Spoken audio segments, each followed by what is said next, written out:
Buenas a todos, sean bienvenidos en este nuevo espacio en el que queremos estar compartiendo, charlando y conociendo un poco de lo que está generando, aportando o conociendo el IBA. En este tiempo queremos estar comentando, hablando con un profesor muy conocido de la casa y queremos estar dialogando acerca de la experiencia de lo que fue la edición de este libro llamado Sembradores de Libertad. Profe Flavio, ¿cómo estás? Muy bien, un placer, gracias por la invitación. Es un gusto compartir y hablar un poquito de lo que fue esta reciente publicación, ¿no?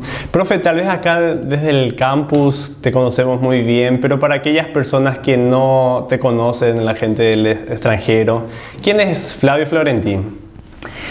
Soy una persona que gusta mucho de la historia.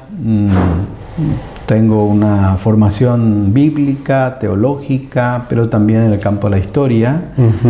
Y como amante de la historia siempre nos gusta mucho escribir y publicar, y en este caso lo hemos hecho, esta publicación reciente, Sembradores de Libertad, como un aporte del Instituto Bíblico Asunción o del IBA hacia lo que es las iglesias, el mundo evangélico, creyentes en general, ¿verdad? Porque este libro, Sembradores de Libertad, como dice justamente en la portada del libro, registra la historia de vida de 21 personas, que ya no están con nosotros, que partieron a la presencia de Dios, pero que estas personas tuvieron un destacado protagonismo en enseñar el Evangelio, en enseñar el Evangelio, ya sea como pastores, como esposas de pastores, como misioneros, e inclusive como empresarios, o como docentes, como educadores, ¿no? Y quisimos esa historia de vida registrarla para que quede a perpetuidad. Ok, muy bien, bastante interesante. ¿Cuántos años como pastor ya estás, profe? Bueno, con mi esposa como pastores nosotros estamos en diferentes iglesias, creo que llevando 33 años de servicio. 33 años, sí. Bastante, mucha experiencia en cuanto al trabajo pastoral, ¿verdad? Entonces, con más razón creo que por eso creo que puede ser que quieras registrar estas historias de lo que encontramos acá los hermanos y hermanas. Sí, de hecho que a todas estas personas tuvimos el privilegio de conocer, porque este libro lo estamos publicando como editores con mi esposa Marta, y tuvimos el gran privilegio de conocer a todas estas personas. En realidad han sido nuestros pastores, nuestros maestros, nuestros mentores, y creo que eso le da un condimento mucho más especial cuando tú escribes la historia de vida de personas que han sido tus conocidos o personas que han tenido impacto en tu vida. Pues tu pluma se aligera, ¿no? Sí. Y se aligera para lo bello, para lo hermoso, porque es una historia, yo diría, y digo ahí en una parte de la introducción, doméstica, ¿no? Contamos ahí de la vida, de su infancia, de su formación, de su educación, con quién se casó, los hijos que tuvo, y la preponderancia destacada que cada una de estas personas han tenido, ya sea en el campo de la plantación de iglesia, del pastorado, de la labor como docentes o como directores de instituciones educativas, colegios, escuelas o institutos bíblicos de Asunción. Y al final registramos también la historia de un empresario, ¿no? Que ha tenido un corazón para financiar muchísimas de las obras de los hermanos menonitas en Paraguay, porque eso también es una necesidad. Sí. La obra de Dios se hace, por supuesto, con personas que proclaman el Evangelio, que enseñan el Evangelio, pero también con personas que sostienen la obra, las instituciones, y también a las personas que proclaman y enseñan el Evangelio. Qué bueno. Profe, cuando alguien que no ha leído todavía el libro, le podemos comentar un poco de que podemos estar encontrando varios nombres de las personas que se encuentran aquí.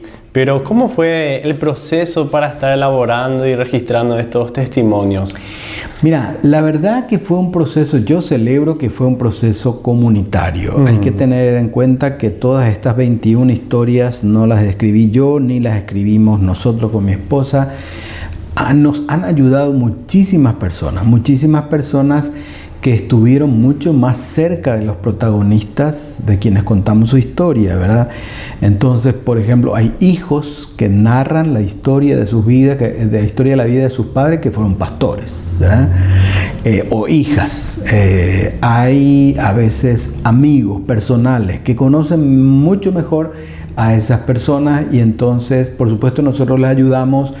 Le hemos ayudado con guía, con orientación de cómo narrar, qué cosa narrar, dónde encontrar esa información, de dónde sacar.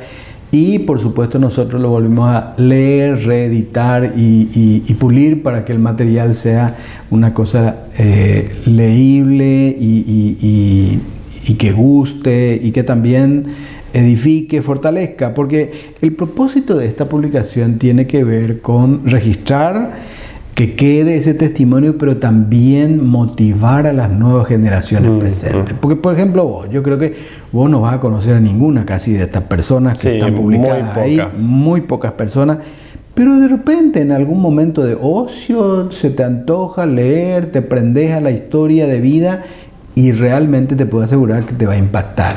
La dedicación, el sacrificio y la consagración de estas personas que con poquísimos recursos han hecho muchísimo para la obra de Dios. Sirven de inspiración. Esa es la idea que nos mueve, inspirar a nuevas generaciones para que sus vidas, sus talentos, sus dones, lo dediquen también al Señor como lo han dedicado a estas personas.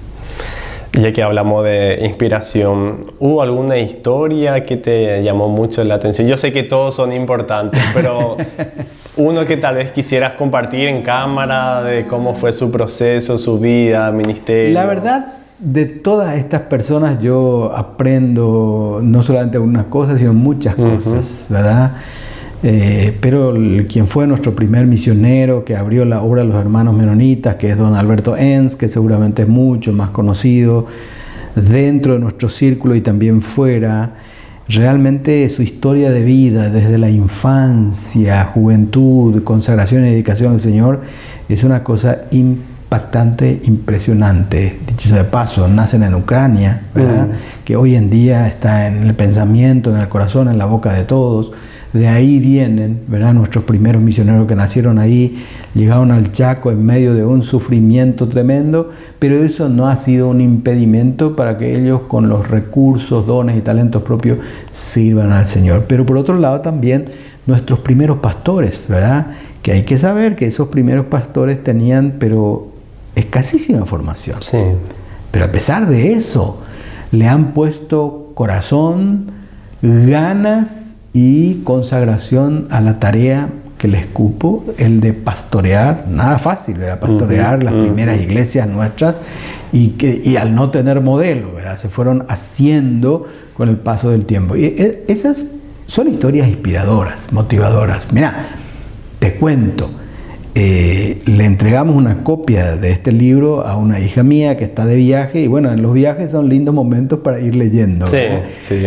Y después nos comentaba, me hizo llorar varias veces. Alguna de estas le llegó al corazón y está le bien. Llegó al corazón. Pero la historia de vida de las personas. Y creo que ese es nuestro propósito, ¿verdad? Inspirar a las personas. Para que también sus vidas lo consagren a la enseñanza del Evangelio. Veo que dentro del índice hay historias también de hermanas que estuvieron aportando. Sí, ese es un detalle muy importante que no debemos olvidar. O sea, uno piensa... misionero, hombre. No, acá contamos la historia de 14 hombres y 7 mujeres.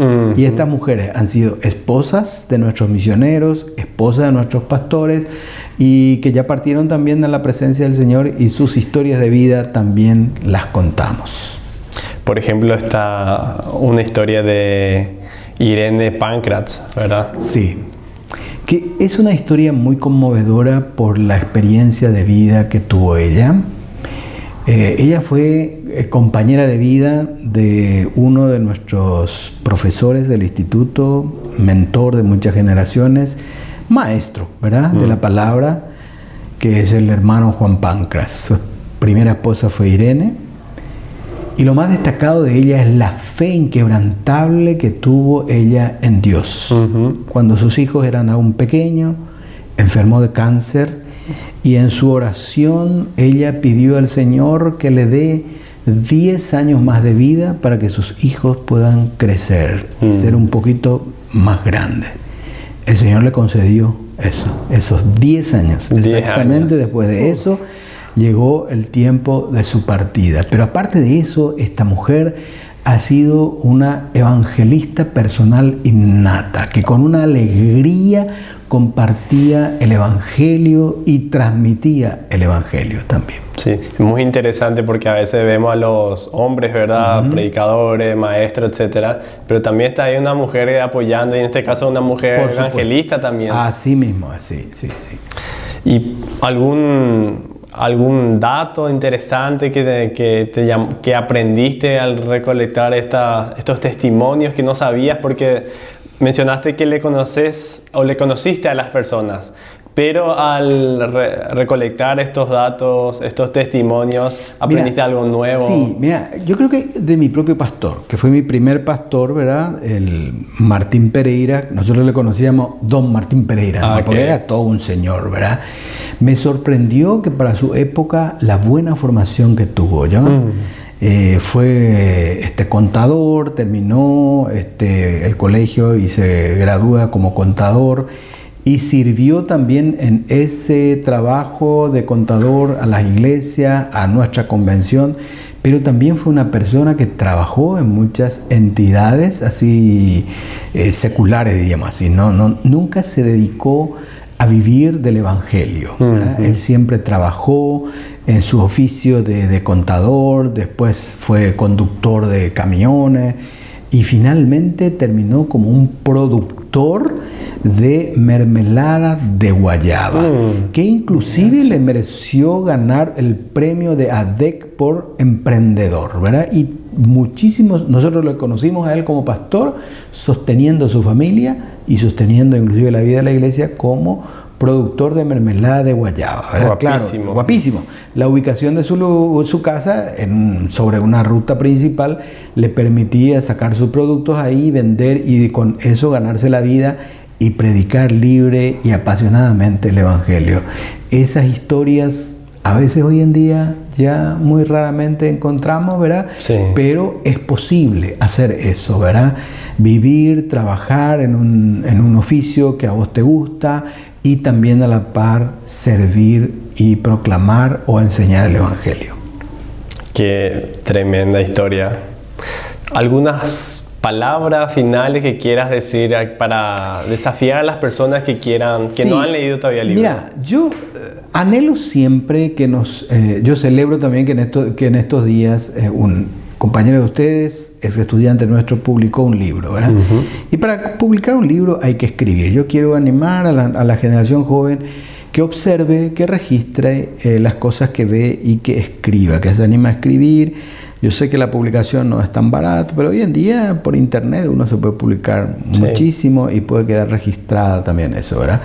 Bueno, eso, animarle a la nueva generación que registre, publique cosas y por otro lado, pues busque la forma de tener este libro para que en algún momento lea una buena historia de vida y conozca a estas personas que han sido nuestros maestros en el Evangelio.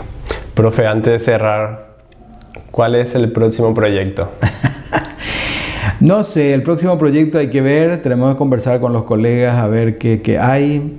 A mí me interesa mucho investigar un poquitito las traducciones de la Biblia que se han hecho aquí en Paraguay acerca de los idiomas nativos y también el guaraní y ver un poquito si podemos tal vez contar y registrar esa historia.